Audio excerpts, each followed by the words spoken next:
Hi, I'm Sarah Ingles. I'm a third-year law student at Capital University Law School, and I'm here with our new law school dean, Rachel Janutis. Hi, Sarah. It's so great to have a chance to speak with you a little bit today.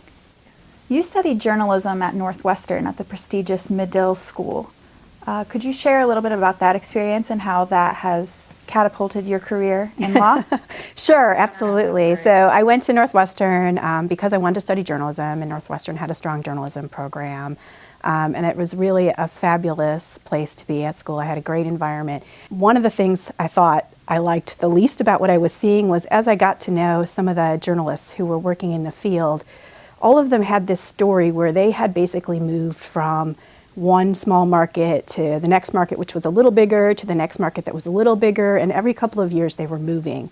Because of that, and because of the nature of what they were doing as journalists, it felt like they were never really connected to the communities in which they lived. They were always there to observe and to report on what the community was doing, but they weren't really members of it. And I found that really unattractive. I mean, that wasn't how I wanted to live my life. I wanted to be part of a community. I wanted to have put down roots and really feel like I was a member. And so I started to think, maybe journalism isn't the right thing for me. And just coincidentally, part of my internship, I had to rotate through the various beats that reporters go through. I sat with the court reporter and did a beat at the courts. And watching the journalists who were working there and watching the lawyers who were working there and seeing what the lawyers did and thinking about the role they played, I started to think, maybe this is actually a better choice for me. I can do a lot of the things that I really want to do and use a lot of the skills that I think are my strengths. Lawyers, just like journalists, have to be really good listeners, spend a lot of time talking to people, understanding what people are trying to say, hear what their problems are. They have to be really effective communicators and really good researchers. They have to exercise critical thinking and critical judgment. And I thought, well, I can do that, right? That's what I'm trained to do. That's the beauty of Medill. But also, they really are committed to being members of their community. I mean, that's ultimately what they do. They're rooted in the community. They're serving people in the community. They're leaders in the community. And that's what got me thinking that maybe law school was a better choice for me. And so I went back to campus, finished up my degree at Medill, but also started working on getting myself ready to apply to law school. After graduation, you had a prestigious clerkship with a federal appellate judge, and then you went on to work at a large firm in Chicago. How did those experiences prepare you for your current role?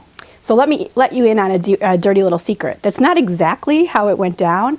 So one of the first things I learned from my clerkship experience is you have to really be persistent in the legal field. You have to be persistent. You have to learn how to fail, accept failure, learn from it, and move on. And so Judge Wood, who was a judge on the Seventh Circuit and whose chambers were in Springfield, Illinois, maybe an hour's drive, if that, from where the law school, University of Illinois Law School was, called me up and offered me an interview. And this was really like my last ditch. And I was excited because I knew that he hired a lot of University of Illinois alums. I knew that I was the only Illinois alum he was interviewing. And I thought, yes, I'm in. So the day before I was supposed to interview, I got a call from his secretary saying, you know, the judge's current clerk has decided to stay another year, and so he's not going to have an opening. I'm really sorry.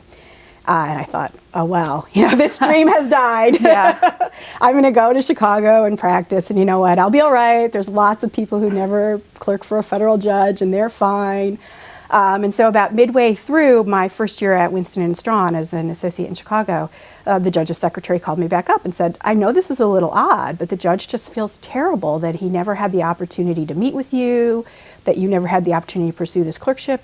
Is there any way you'd be interested in doing this, even though you're a year into practice, coming down and taking a leave? I said, sure. So I got myself down to Springfield, met the judge, and decided, you know what, this is really a worthwhile venture. And so I went to my firm and negotiated a leave of absence for a year to go down to Springfield and clerk. So first lesson I learned from clerking was be persistent, realize you're going to fail. After that, I learned a lot more, but that was the first lesson. This was a very unique perspective. Thank you. Thanks, it's been my pleasure.